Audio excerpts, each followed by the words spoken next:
you're enjoying. Cool. Yeah, I mean, if you don't mind. Yeah, I mean, okay, sure. we're probably on right now. Oh, okay. Sorry, What's we're up? 5 minutes late, but I'm glad to say Eden's on the show. How's it going, guys? Thank you for joining us. If you're watching on a Facebook link or anything, just make sure you click into the YouTube link so that you get into the chat. Otherwise, you're not going to be able to chat with us. But we'll answer questions at the end of the show. And of course, this whole show, we're going to talk about a lot of stuff in terms of like mostly focused on social media and Eden's career in that, because it's very interesting. I mean, you know, I have all kinds of different guests, but Eden has that quality, and of course breakdancing too. So we might start off with that, because we go through health, technology, and entertainment. Sure. So health would be the exercise part and everything. So let's start easy. We all know what's coming up. Let's just put this aside for now. Okay. I hit the chat. How do I bring it back? There we go. Okay. So let's start with what would you say your is it breakdancing or hip hop or hip hop is your expertise? But hip hop doesn't really involve all the kind of stuff that you do on the floor, right? Like those turns and stuff like that.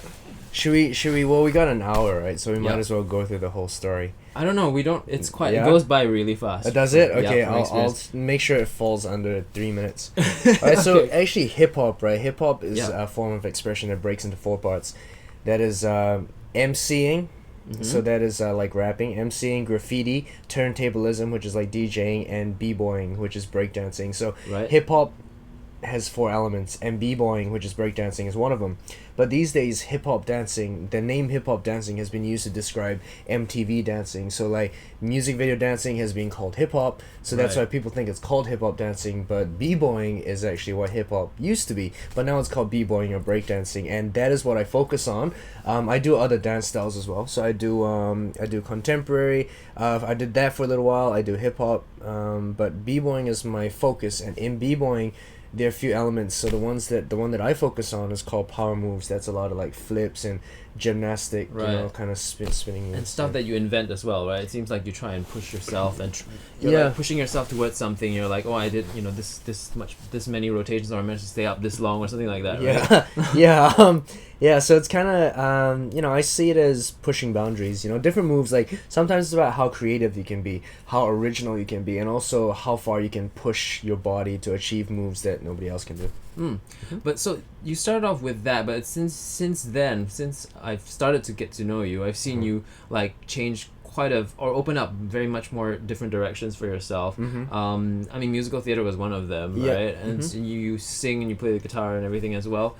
Hip hop, so which is like your primary focus, and then of course YouTube has expanded. So right now, like have you stopped singing as much and also stopped dance as much? Because of you know, filming Tanglin and things like that. YouTube. Right. Because there's no excuse me, there's no money in dance and music and theater, which is why I need to. No, I'm kidding. No.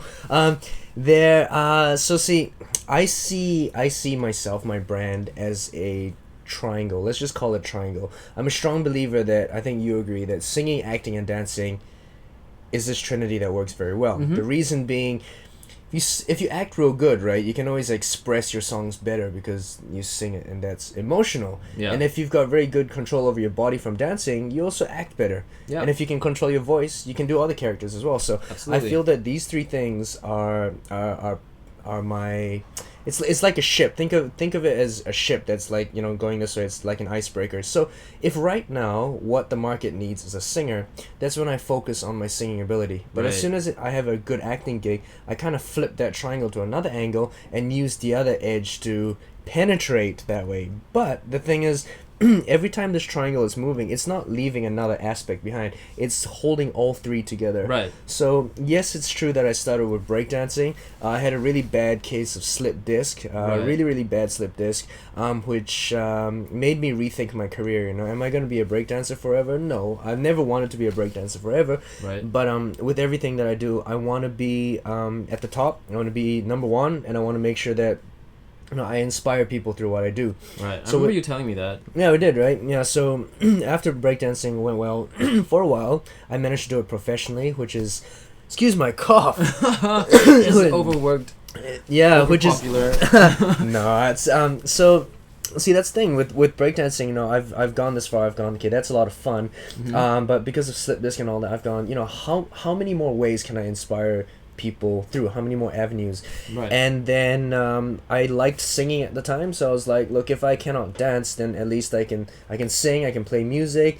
And just at that time, I liked singing rock music, and I liked doing breakdancing. But as you know, I don't think any performing art connects these two. But some theater company that was crazy enough to try this musical out called Spring Awakening, then had an audition. And so Dwayne and I rocked up to the audition, and I was cast as a role called Moritz Stiefel. Is The mohawk. a rocker with a mohawk, so he plays rock music, and they kind of infused my dancing into it. So it was like a lot of physical stuff, a lot of flips, big moves, as well as rock music. And then during my audition, Adrian and Tracy said, you know, let's go ahead with this role. We think that you're suitable for it, but do us a favor, you need to learn acting. Yeah. Because I told them that I had never acted, and acting was not my interest. I thought acting was completely silly. I'm just being completely direct here, but I always thought acting was stupid. I'll tell you why. Because they just get people who look good, or people who the industry thinks looks good.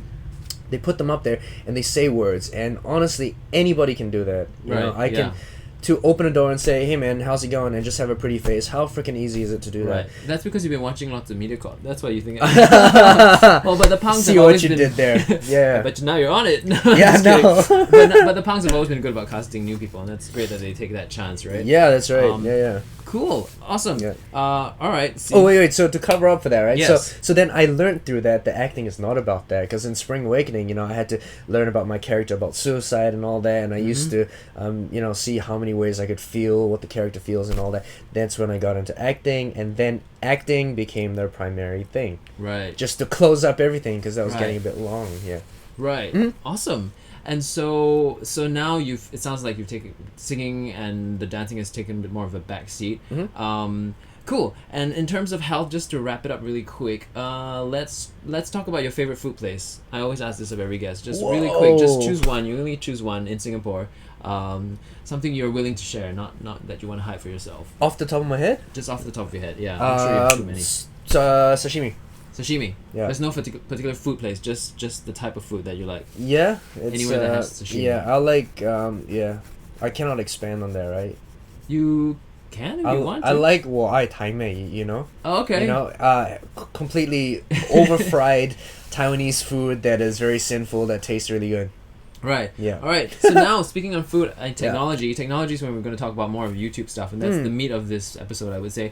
But the link between that would be this little clip that I'll play for us. It's food and technology, and it's something that I don't know if you've seen before, but I'm just going to play it, and it's this new technology. It's about 2 minutes, and we'll try and forward it if it's too long. So Can they see what we're watching? Yes, absolutely. This is high-tech stuff, although it's a bit layman that I have to drag it in. It's hard to find the time to cook.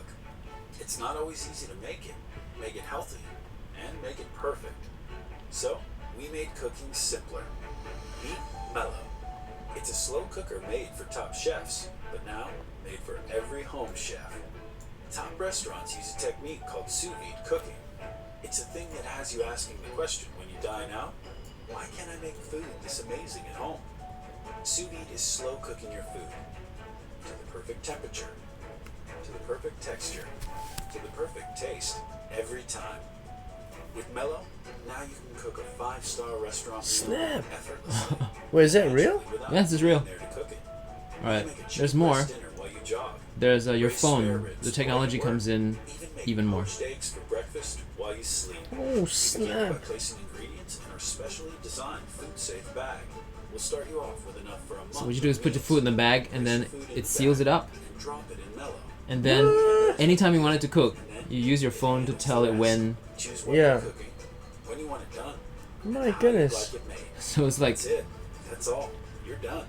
all right. Mellow even chills the water. So You guys can watch the rest of the trailer if you want. I'm gonna stop this. Just, you know, if you want to watch the trailer, you can. I'm not being paid for anything here, so I'm just picking out cool stuff to showcase. What do you think of that? Would you use something like that? I Like, would. You would? Yeah.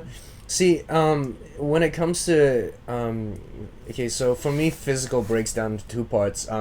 There is the conditioning side of things. So because I'm breakdancing all the time, well, I used to breakdance more, but now I still break, and I still do a lot of like martial arts stuff. So to keep myself always to make sure that I always have the ability, I always condition, handstands and drills and punching and everything. I always have that said. That's conditioning. But when it comes to my body shape, right, it really depends on the role I'm doing. Right. Which is something that actors go through. So at Yeah. the moment, I'm getting ready to do a Chinese drama Right. where I'm this I'm this delinquent kind of local Chinese boy who goes into the army. It's called Yes Ma'am. Okay. And I he, thought I was gonna ask if it was For Love, because Shu An's about to do another Chinese drama. And I was yeah, like, no, Shu An's my girlfriend.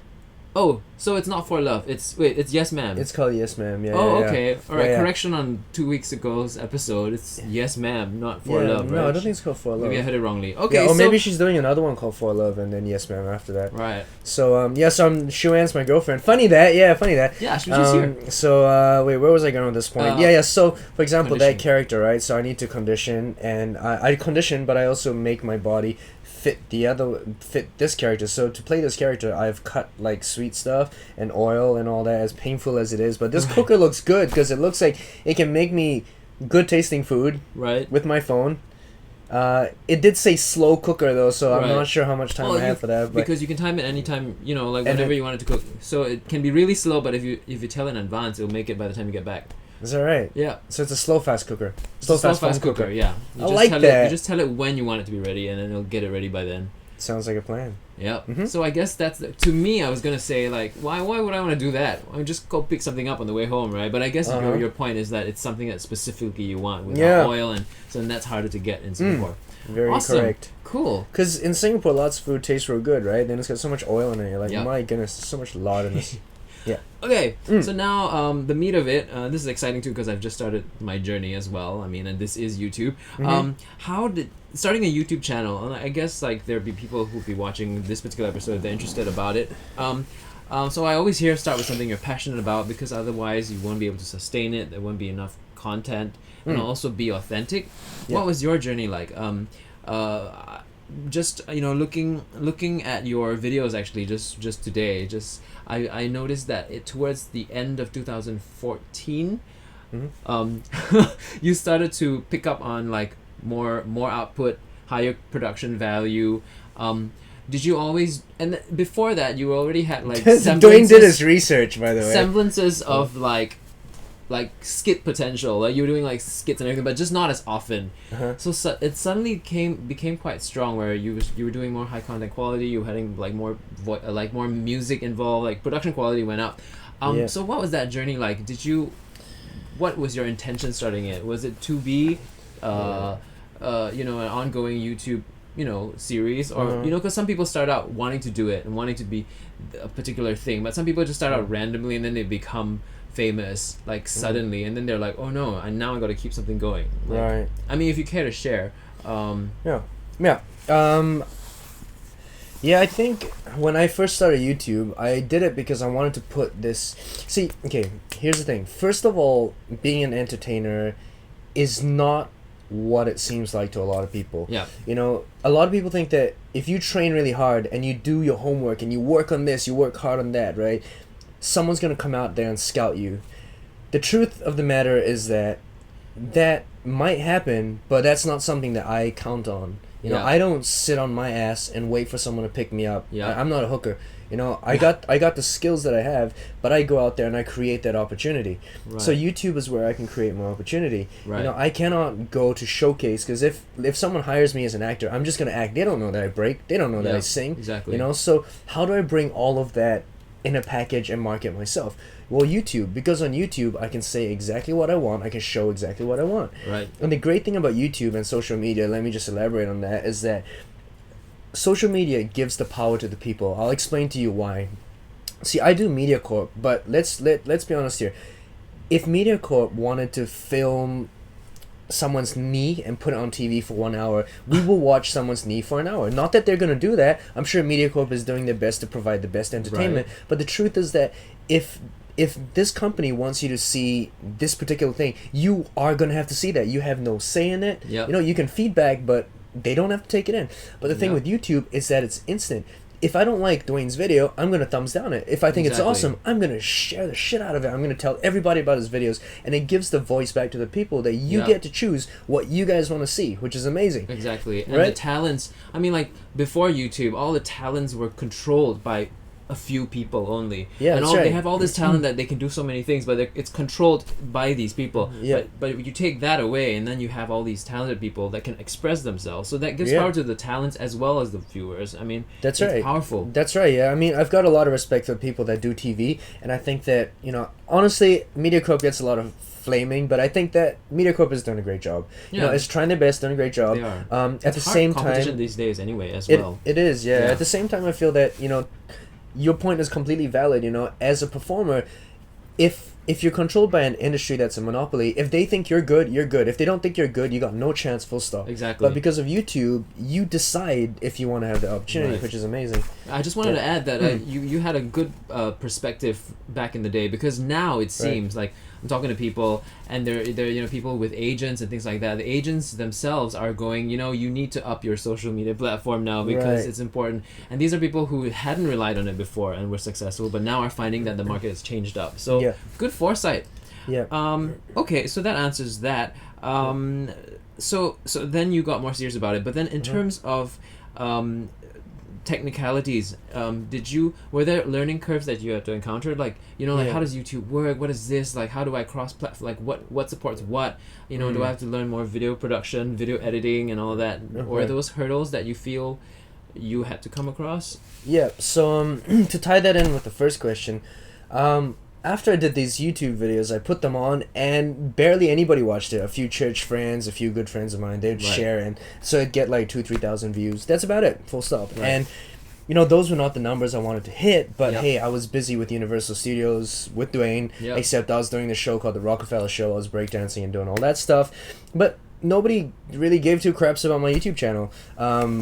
Until one day, this amazing YouTube channel dropped me a Facebook message and he said, "Hey Eden, would you like to come on board our channel and work with us?" Yep. And they happen to be called Wa Banana. And Yep. at that time, Wa Banana was the #1 YouTube channel in Singapore. Right. So through getting into that, I kind of saw how the YouTube scene works, how the mechanics of YouTube works. How do we film? How do we edit? How do we Right. act? And how do we be relevant? What sort of format do we do? What sort of length of content is good? And through that, I was like, you know what? I can do this by myself.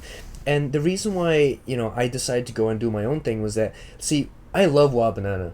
At the same time, Wa Banana has its format, has its Yeah. listicle formats, 10 types of something that you see a lot in Singapore. A Yeah. lot of Singaporean YouTube channels do 10 types of this, something versus something, you know. Yeah. And I mean, these are great. These are funny, but to me, YouTube is more than that. You know, I want to do something that is a video about dementia, talking about my grandmother. I'm going to talk about suicide because that is relevant. Yeah. And I'm going to talk about, you know, like the love between a couple who are not normal. You know, Yeah. these are the things that I want to express. So I've gone, hey, look, if nobody else in Singapore is going to do it, I'm going to do it on my channel. And I'm going to take on the responsibility to make the Singaporean YouTube audience mature, because Yeah. every country has a YouTube maturity level. Yes. And some countries are still stuck at 10 types of, whereas other countries are going on to documentaries. They're going Interesting. on to, you know, like online streaming stuff. Right. Like people are doing stuff about politics. You know, there's so many things you can do. So are. we should not stick on listicle, and we should go out there and produce good content, which is why I up my video quality as well, because you cannot be producing good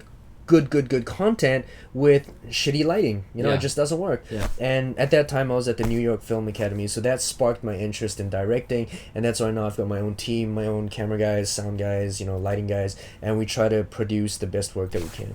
Awesome. But I mean, so you don't necessarily have to learn all the technicalities. I mean, just like in terms of editing and stuff like that. I mean, you can collaborate. Basically, is also the thing. you can collaborate, but if my perspective as the person that owns Eden Ang Productions, yes, there is a board that makes the decisions with me, but Right. as someone who calls the shots, right? To me, I need to know everything on set. There is not one thing. If you go into any of my shoots, there is not one thing that I do not know how to do. Right. I mean, the sound guy knows sound better than I do, but I know how to do sound, you know, because you need to understand everything about this instrument that you call YouTube in order to be a successful YouTuber. Completely agree. So in terms of sustainability, then in terms of like when you first start out, in terms of like there's not financial, how do you get people, all that, how do you overcome that, like in terms of content also, like in the time that you're taking to put out these things, because the production is not easy to do, Right. do you balance out first starting it, making it easier, sustainable, or did you push, like did you invest and push? Oh, right.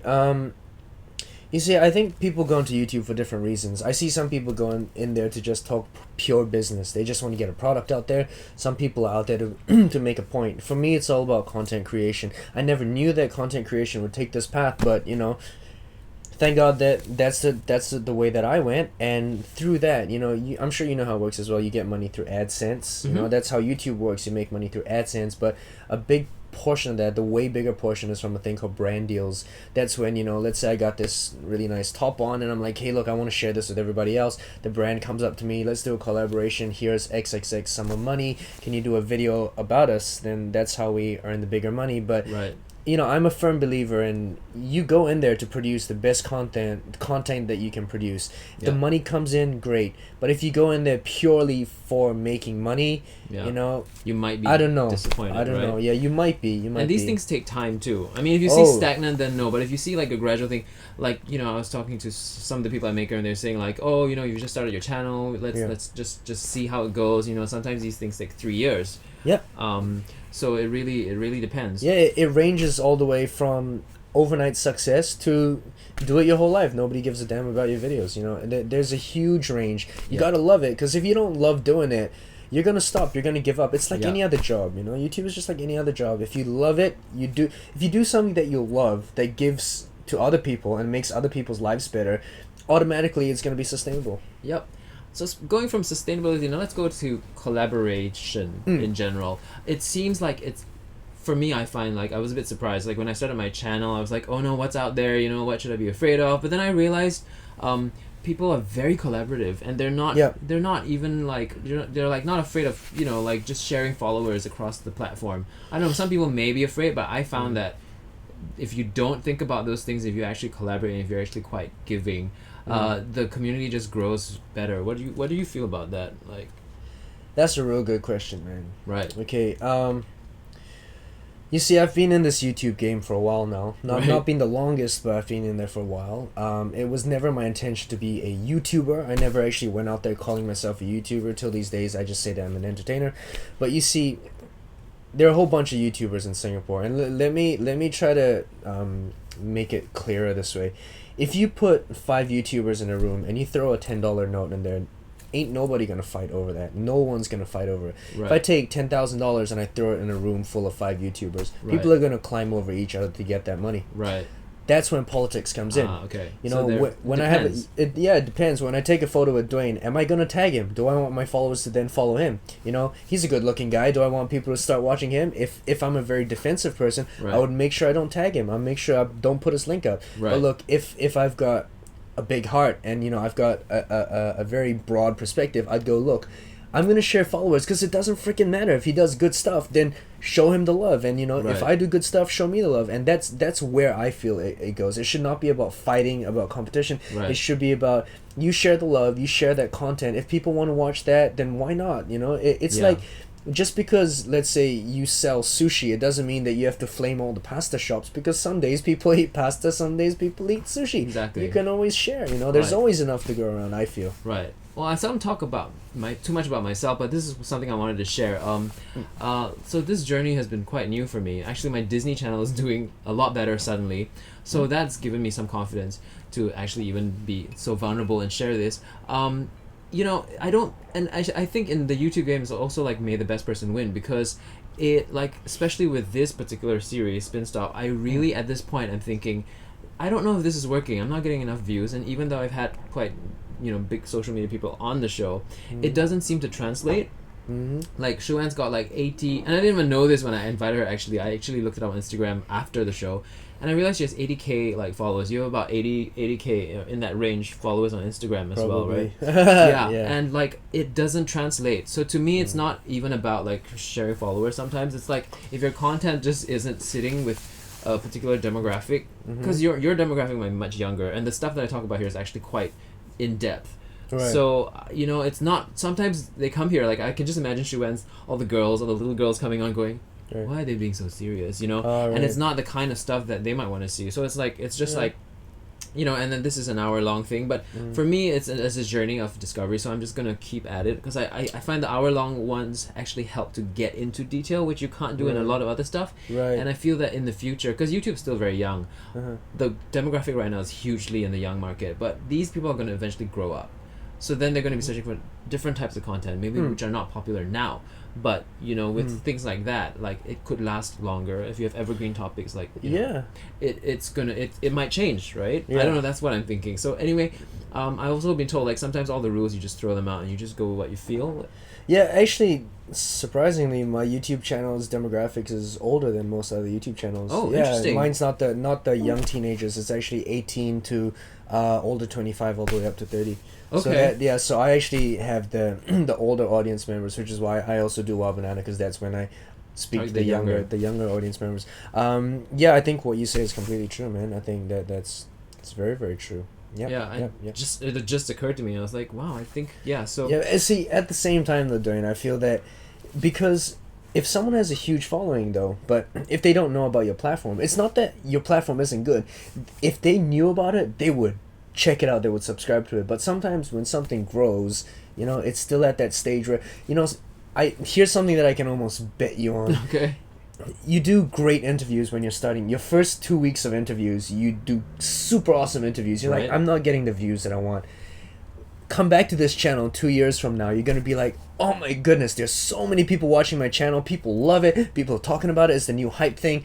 But you go, is the quality as good as the first few videos that I do? I don't know. Yeah. But the viewership's going to be really, really high. So sometimes quality plays a part as well. But, it's not just about the quality, it's about the marketing, it's about how well how the awareness works, how current are you, Right. So there are lots of things to play. Interesting. All right, so speaking of the promoting, you're talking about the promoting right now.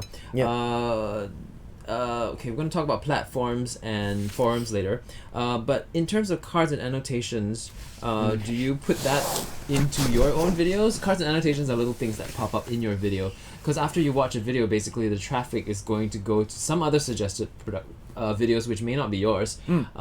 So I think you might want to try and put up like cards and annotations so that you direct traffic back to your own videos. I don't know, like, do you use that a lot? The theory of YouTube is that, think of, people throw away the word YouTube channel. It's just like YouTube channel, but actually your YouTube channel is a channel.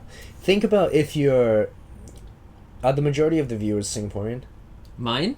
No, yeah, on here right now? Yes, they are. Okay. The Disney one is majority US. Okay. 20 to 30. So it's weird. Okay. This one is different. It's Singaporean. Okay. Singapore, now that I think about it, it's not the best analogy because, Channel 5, Channel 8 are all owned by MediaCorp. But, if you're talking big, right? If you're talking about, let's say, cinema, you want people to be watching what your production plays. We talked about sharing the love and all that, but at the end of the day, when we talk about money, right, people want to contain people within their own field, which is what the whole point of annotations is. You want to keep people going back for more, not because you want to be selfish, but because you're like, hey, look, I got this other thing you want to check out. Look, you might want to like this as well. You'd enjoy this as well. And so what you do with an end card, here's the thing, like, for the longest time, people have been telling me to put the end card, but I refuse to, and this is the reason why, because my engagement time on my YouTube channel is like 70%, 80%. And that is very, very high. Sounds like I'm playing my own trumpet here, but that is really high. Because usually people average off at like 40. If you can get 40 or 50% engagement time, that's good enough. If you're on 80, it's ridiculous high. So I didn't want to ruin that by putting an end card and have people click off. Yeah, exactly. But then I started to realize that, engagement time, yes, important, but at the same time, it's as if someone came to my house, I offered them one drink and nothing else. Right. It's like if someone comes to my channel and I go, hey, thanks for enjoying that drink, but hey, look, I got cupcakes as well, you want to check out this? If you want comedy, click right here. If you want more serious stuff, click right here. So I'm suggesting, and they're then going, hey, look, and yes, I might lose a bit of engagement time in the first video, but they're going to watch another 5. Yeah, exactly. Awesome. So you've changed your mindset on that. Oh, and totally. You've started to put... just speaking of some more technicalities, I noticed, like, in my own experience, like when I put up annotations, they only are workable on like laptops and stuff. So like Not on the cell phone. not on the cell phone. Yeah. So There's another feature. Do you know what? no. Yeah, there's another feature. It's this Cards. exclamation Cards mark. works. Those are cards. Yeah, cards. Yeah, that Those one. work, but those you can't put you can't put your other videos on cards. I think you can only put other websites, and you can put but not other YouTube videos. Those are more annotations. Dwayne has done more research than I have. So cards pop up on mobile phones, but annotations don't. Yeah. So it's still- just, I mean, it's just different. I don't know if they're gonna update that or whatever, but Right.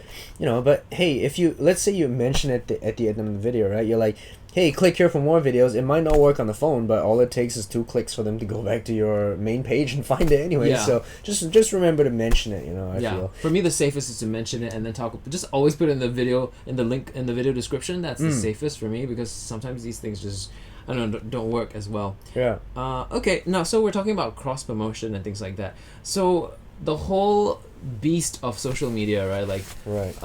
Instagram, Snapchat, Facebook, Periscope, whatever is out there. At first, to me, I was like, why do I Tinder. need so many Tinder? What kind of okay? I guess you can use that also to promote. It's like completely. I thought, I was like, why do I need so many accounts? But then I realized you need to understand them. They each target a different audience, and Yeah. to me, in my head, I think they can help to bring your audiences from different platforms, Yeah. and you can help, like, with different things. Mm. Is that something you play with and use, or like what's the reason that you have a Snapchat and an Instagram and a YouTube and a Facebook artist page, like, for you? What Right. why so many Okay, because every what you call them, social media app. platform? Yeah, platform. Every platform is different. You gotta Yeah. understand your platform. What does Snapchat do? Snapchat doesn't stick with you for the rest of your life. It disappears in 24 hours. Am I gonna do a super high quality shot where I've got panning angles and all that with Snapchat? No. I use Snapchat for quick stuff that I want to say. Check it out right now. I'm gonna be on Dwayne's channel. That's Snapchat. I want to put a dog face on myself. That's Snapchat. Instagram is different. Instagram is, look, I like this pretty picture. I'm gonna put that up. Facebook is something different. You see, Yep. Instagram has length of content limitation. You can put a nice photo on there, but your caption is only yay long. You cannot write novels. So every time I have a novel, like recently I did a magazine interview, I couldn't put the full article on Instagram, so I just said, hey guys, click onto my Facebook. Right. And so by getting people to follow you on these different platforms, they keep you updated about different things. Twitter is more personal because Twitter is really like, if someone likes my YouTube video, I can go, hey, cheers, man. Oh, hey, thanks. That was really sweet of you. Thank you. Yeah. That's very, very instant. That's like Twitter. But Instagram, I prefer not to always write back because, you got hater comments and whatnot as well. So Right. Twitter is a lot more efficient. Yep. So they're different. I mean, different platforms have different special things about them, and you got to understand what's special about them and enjoy those strengths that they have. Yeah, and Exactly. another thing to build on, you gotta know. I just got it off Leland just now, but you can't see her; she's behind the camera. Is that every country, right? You got to check out the demographics as well. In which country, which social media platform is strong, right? Let's say in Indonesia.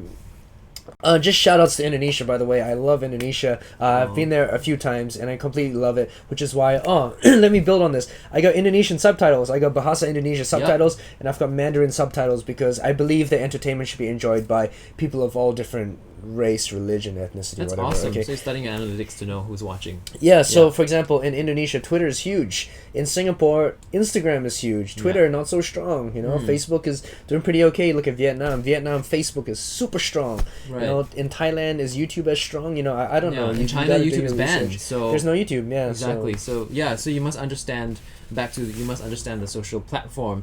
Like Snapchat has a much younger female audience, for example, is what I read. Is that right? Yeah. Okay, yeah. Even Instagram has more female. Facebook and Instagram has more females as well. I thought Snapchat was to show boobs.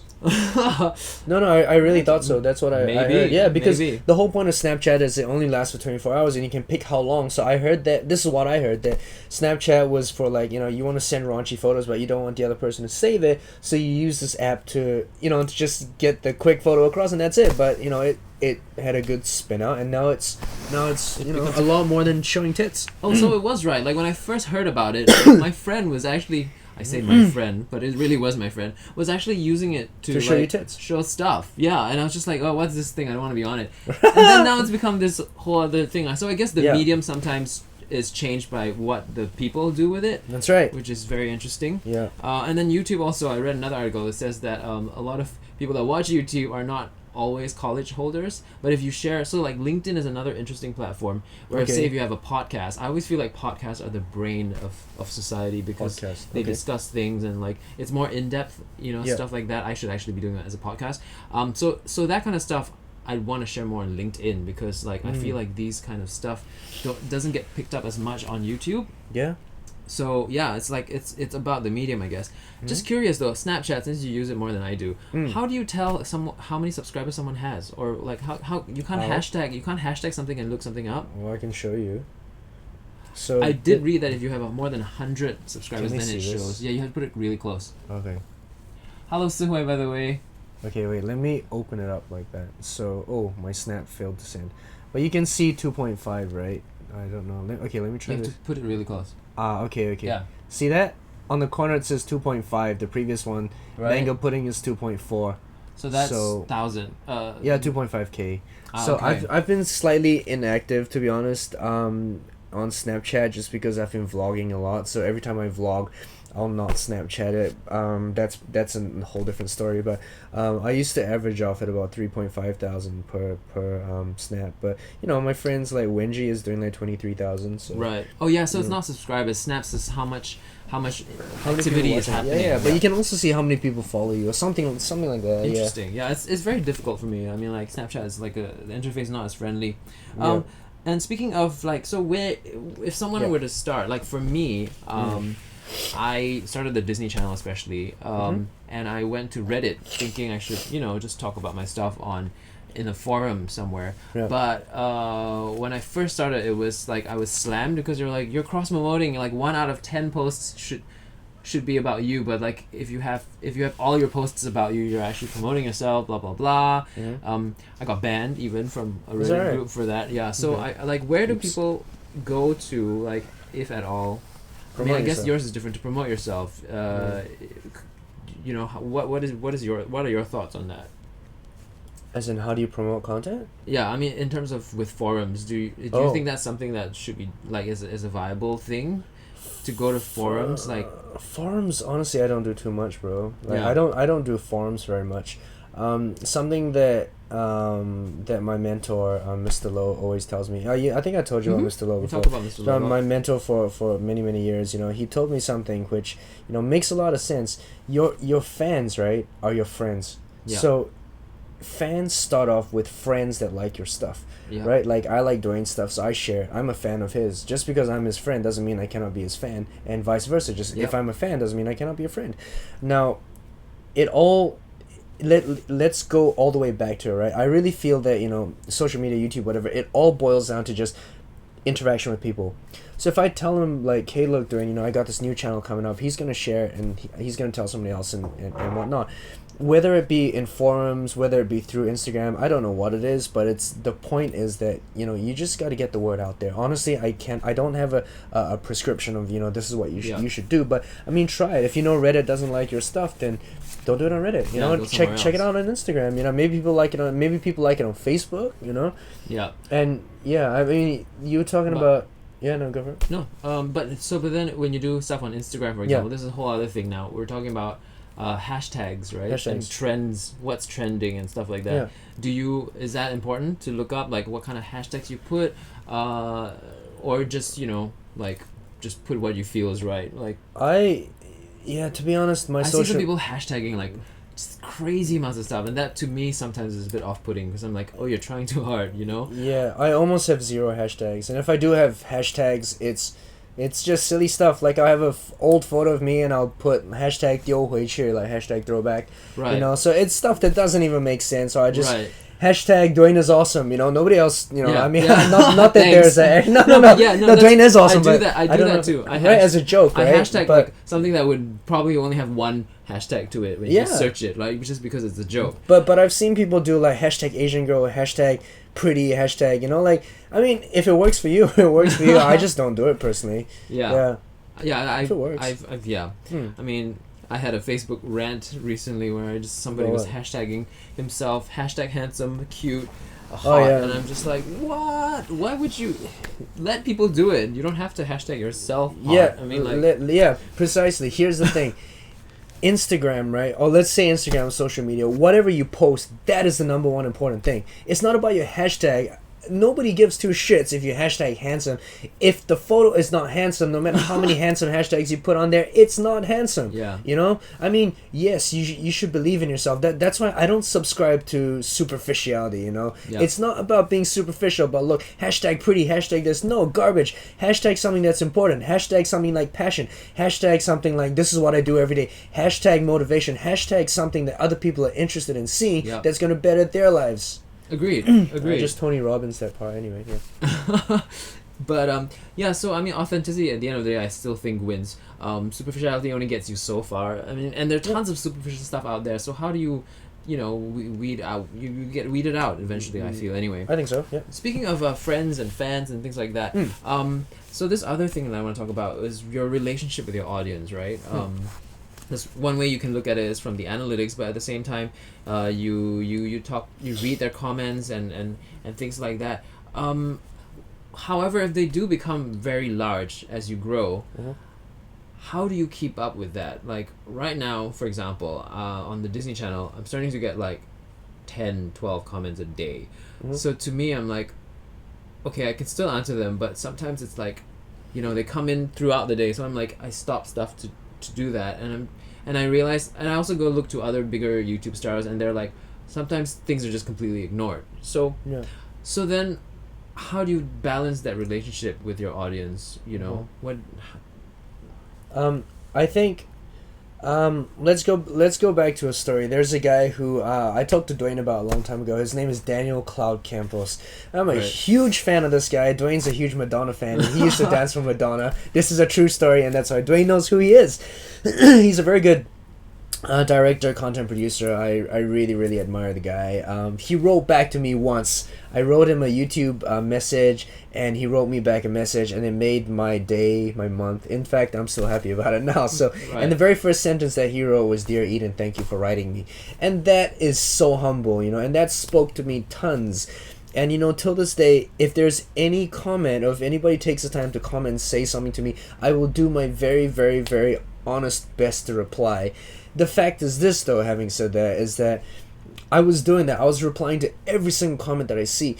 But now the issue is time. Yeah. It's not about me not wanting to reply. It's just that sometimes I just don't have the time to anymore. The truth is that if you ask my friends, my teammates, they know it as well. On average, I'm sleeping 3 hours a day to 6 hours a day. 5-6 hours is a good day. If I get 5-6 hours sleep, it's awesome because I work TV, I work YouTube, I do lots of stuff. Yeah. So I'm gonna do my best to write back and chat with my supporters. But if I cannot do that, guys, it doesn't mean that I don't see your comments. I see your comments, and sometimes I'll just put a photo out, just saying, motivational photo that says, look, today's gonna be a better day. It's because I probably saw 5 of your comments saying, look, I'm not having a good day, or how do I do better at this. So I'm reading these things. I'm not skimming past them. If you're a hater, yes, I'm skimming past you and I'm just giggling over it. But if you're writing nice stuff, hey, I'm taking it all in. It does make an influence in my life. So you're as much of an influencer as we are.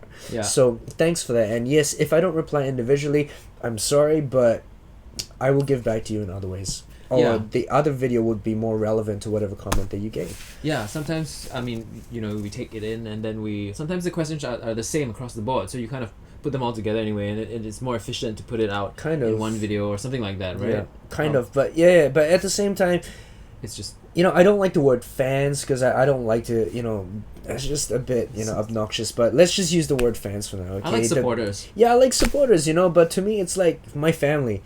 To be really honest here, my mom and dad, we don't interact all the time. I haven't had the smoothest journey with my parents. My career has kind of become my family. But at the same time, you guys who are out there who are watching my stuff, you mean a lot to me. It sounds corny, but you are my family because I'm a huge part of your daily life, and you are a massive part of my daily life. If you don't watch my content, I got no job, let's face it. I work for you. Think about it that way, So it's a very sobering kind of... Excellent. But so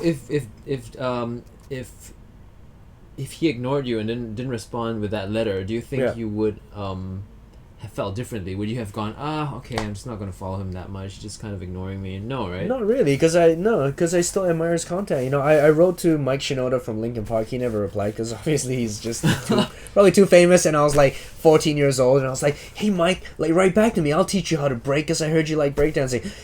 Obviously no attention was paid then, but now I kind of understand where they're coming from too. You know, a lot of people like to go on my Instagram and put FFF, which means follow. It's not vulgarities, it's follow for follow. And I'm going, yeah, it's like, you know, I understand the intention. I know you guys are going, hey, follow me back. I mean, it's cute, it's polite, I like that. But when you put follow for follow, it's like, hey, if you're not following me, I'm not following you. And to be really honest, I mean, I'm interested in your primary school basketball tournament, but I don't know if I want to follow you, you know, because then if I have 80 something K like you researched just now, would I then follow 80K? I mean, like, it doesn't really. It's a free will. I think you should just follow who you want to follow. That makes sense, right? That's don't right. Yeah. Because then your feed's also going to be cluttered up with stuff that you don't really want just because you want another follower. Like I want to stay true to what I'm following, because I don't want to miss out. I don't want to have to sieve through it. That's the whole point of this social media thing, right? Yes, and just to build on that, right? Here's a point that I really want to drive home. Please, if you're watching this, your subscriber base, right, or your amount of followers is not how good looking you are. It is not how good of a person you are. You are who you are. If your social media is hot, good for you. But do not let that define you. Do not be depressed. I got a photo with only 5 likes. That means it's a shitty photo. I feel bad about myself. No, who cares? You are still you. Okay? You are the main thing. Social media, it's just a little add-on. Okay, it's not my life is social media. I'm the little add-on that fuels my social media. Right. Garbage. Just always remember that you're the most important thing. It's you. It's the person and not the social media. Yeah. And sometimes you never know, even with these statistics, you don't know the quality of the interaction. It could just be one person that you've changed, you know, and you never know. That's right. It's not really based on likes or subscribers sometimes. I mean, people subscribe to so many things these days. Your videos could nowadays be very easily lost in the feed. You know, if they're really not interested in you, they're not, even if they're subscribed to you, they may not end up watching your video. Yeah. So totally true. Yeah. Cool. So almost done. We're like only have like 13 minutes left. Damn, that was quick. I told you. That was really quick. Really fast. Okay. Singapore. What am I saying? Okay. Working with MCNs. Should we talk about this here, or what do you think?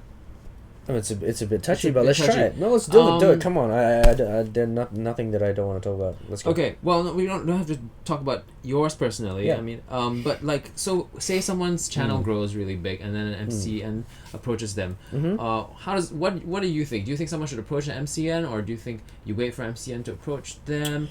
Also, like, what kind of things do you look out for? Ticking off the boxes in terms of like, okay, like, are they giving me a budget? And okay, by the way, MCNs are multi-channel networks who, how do I explain this? So like on TV, there's like Fox, there's ABC, so that's a network for different shows that they can buy and put together to form that network, right? MCNs are the same thing, but except for YouTube channels. So they work with content creators to form that network. So as a content creator, it could be beneficial that you work with an MCN, but the thing is, they do take I think a pretty strong cut. From what I know, it's not like with an actor. Like even in Singapore, it's pretty high. Actors is like the agency takes 30%, 20% cut. MCNs take a bigger cut than 20-30. I feel in general. Okay. I don't know. I mean, it's still new to me, but so with all these things in mind, like what do you look out for, or what should someone look out for? Right. That's a really good question. That's a very relevant question as well. If you guys know which MCN I'm with, great. If you guys, sorry, my head's covering light. Oh, no worries. If you know which MCN I'm with, awesome. If you don't, then I guess you can always find out. But here's the true story behind what happened. I was with Wild Banana first, and that's how my MCN knew about me. So there was a guy who approached me asking me if I wanted to sign with this MCN, and I actually said no. Back then, my YouTube channel had something like 20,000 subscribers, and they offered to sign, and I said no. And the reason why I said no was this, because I believe in honesty and about work ethics, you know. So the reason why I didn't want to sign at 20K was because I was thinking, if this MCN is going to sign someone with 20K without knowing much about me or, you know, what I can produce, they're gonna sign a whole bunch of other people as well. And if they sign a whole bunch of other people, I'm just one of their mistresses. They're not gonna Yep. put that much attention into me. Yep. So that's why I held back. But then later on, that MCN approached me again, and this time I had about 100 or close to 100,000 followers. And that's when I told the MCN, you know what? If you sign me now, I know that I have not only the backing, but now I have the quality to produce something that will make you better. So that's when it was mutually beneficial, and I thought that's when we got to shake hands. But before I could produce what I could produce for the company, I didn't want to say yes. So to me, MCNs, to pick the right MCN is important, but the question boils down to, can you deliver? If you can deliver, then tell the MCN what you want to what you want to do. If you got your side covered, speak to them and find a middle ground. If you don't have your homework done, don't approach an MCN. Even if the MCN approaches you, think very carefully about what you're getting into.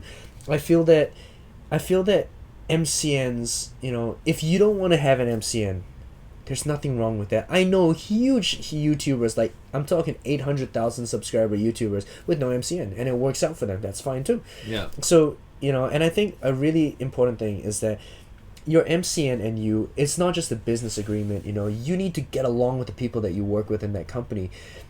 Personally, I love the people who work with me on the MCN, because my MCN is great. They look after me real good, you know. When it comes to percentage to cut, you know, everybody's got a different call, but I'm very comfortable where I am. I tell them what I want, they tell me what they want, we find a great middle ground, we work together. Yes, we have our conflicts here and there, but it's business conflicts, it's not personal stuff. Personally, we love each other, and that's how it works really well. So when it comes to MCN, I mean, know who you're working with and get that real relationship. It all boils down to people. Yep. MCNs are just like people working with you. If you feel you worked well together, go for it. Yeah. That's what I feel. Yeah. But don't rush to get an MCN. Don't go begging at some MCN door because you feel that they're going to give you the boost. Garbage. They don't give you the boost. You make your boost, and then you start talking to the MCN. Exactly. Yeah, it doesn't mean like if you have an MCN means you've made it. It really is Nope. Yeah.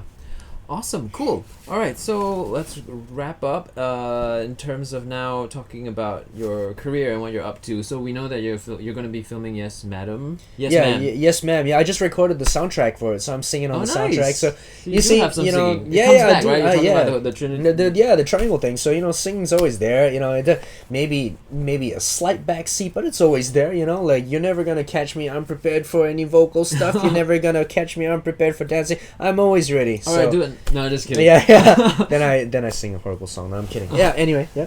Cool. And so are you wrapping up Tanglin? Is that it's been past 190 episodes now? It's like 200. Like, is that finishing up? Yeah. soon? Last year was 199 episodes. This year is two something. So we're at like hundreds of episodes.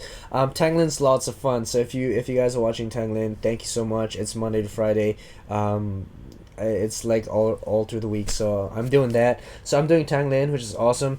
I'm still part of Wild Banana, so you can catch me on that, another YouTube channel. I do Edenang Productions full time, so that's where I put all the stuff that I love very much. You can catch me on Instagram as well. I've got a breakdancing school called A New Generation as well, which you can check ask out. About teaching, yeah, because if you can't dance as much, I mean, if the career, I mean, because it's short lived, right? So, but then if you want to be a part of it and give back, which you sound like you love to do, then teaching is so that's great. Teaching is, So you have that school my latest. I cut you off. What was it? What's it called? Eden. It's called A New Generation. Yeah, that's my breakdancing school. But just to build on that, my latest video was about breakdance. It was about dancing, and that's when I brought all my dance friends into it. And I'm going, hey guys, you know, we started off together. We used to breakdance at the Esplanade for no money, a crappy environment. It was misty as hell. Everything was just miserable. But here we are today, and those dancers that used to dance with me back then, I'm on a bigger platform now, guys. Come on with me. Let's all share this bigger platform together. That's what it's all about, I feel. Awesome. So you have a school as well. Yeah. Okay, so last interesting question. I wanted to I feel like it's gonna be a curveball. It's not. It's no, not. it's not. It's curveball. Okay, it's the piss off question that I can't ask at first, or else you walk away, right? Okay, go for it. No, it's not. It's really not. So as you become more popular as a celebrity, so to speak, and when you start out like being a model, like so you do commercials and stuff like that. I mean, you know, like say a kid comes out of school, they start auditioning and stuff like that. Yeah. And then they do ads and stuff, but then they suddenly become popular and they become a celebrity. So then how do you... So in a scenario where it's sort of like in between, if you get cast in a, say, McDonald's ad, as, not as, for example, Eden or Shuan, Okay. but at the same time, I don't know, I'm just coming up with some scenario. At the same time, they're sort of casting you because they know you're famous, but they're not paying you your, supposedly, if you're big enough, a celebrity rate. I don't know. So that's my question. Is it like, do you have a celebrity rate, and then, you know, like, how do you balance that out now? Like, would you appear in something that was seemingly disguising to be using you as Eden Ang, but not paying you the Eden Ang rate? Or is there Eden Ang rate? Like, what is the whole... Like, when it comes to rates, you mean? I guess so. So I'm trying to see if I need to complete this in a... We got 5 minutes, right? That's what I'm saying. Yeah, we have here. 5 minutes. Okay. I thought we were on like 10 seconds. I was trying to like think of... Oh, no. Wait, so the question is... How do you define your rates? Is it? Or... Well, it's sort of like... Yeah. Yeah, so like... I don't know, like, okay, for example... I mean, I feel like I'm in between, right? So like... Okay. Why? In the theater, theater scene. I mean, but in terms of TV, I'm not very visible. I've only been on this show that they were repeating on Octo. Like, they just keep on repeating it. So people. Yeah. But in terms of like, I'm an in between, and I feel like if they hire me for an ad, and then I go, okay, well, I do have some name. Just put me maybe in the theater industry. Maybe that makes more sense. I do have some name. But then you're putting me in an ad which doesn't allow me to have... So for example, I'm working at Universal Studios. Okay. So I have branding as Dwayne Tan, I guess. But Okay. then I'm working in the Donkey Show where I don't really have branding. So then I guess the question is like... So then...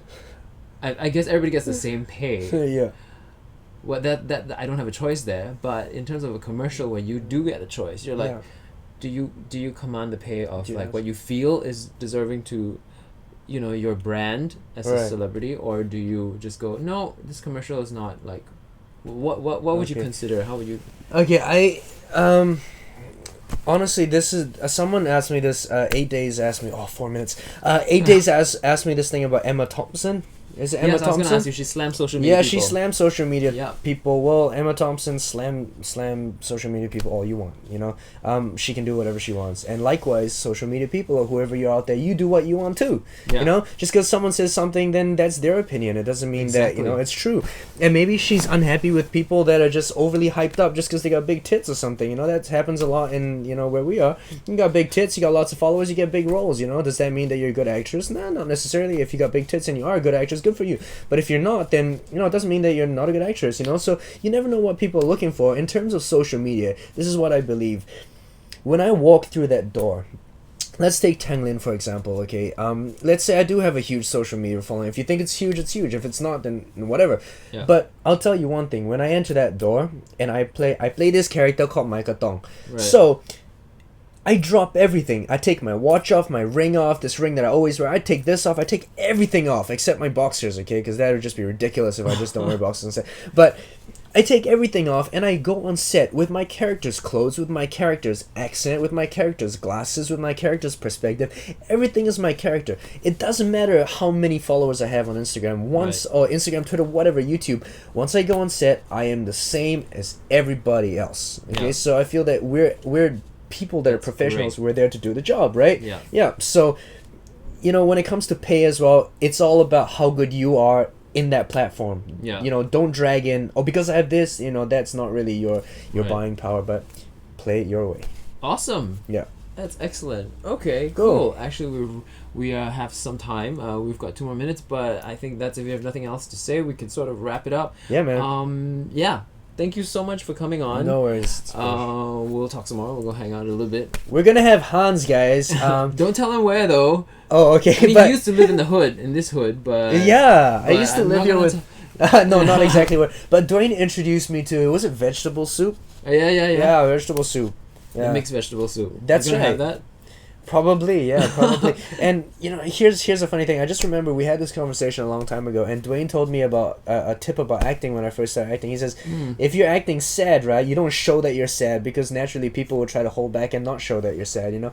I still use those things today, man. Oh, really? Yeah. I had no idea. For real. You make an impact on my life. See, quality. I'm talking about quality, That's guys. what- It's what you, and you don't even know how long it lasts. That's awesome. Yeah.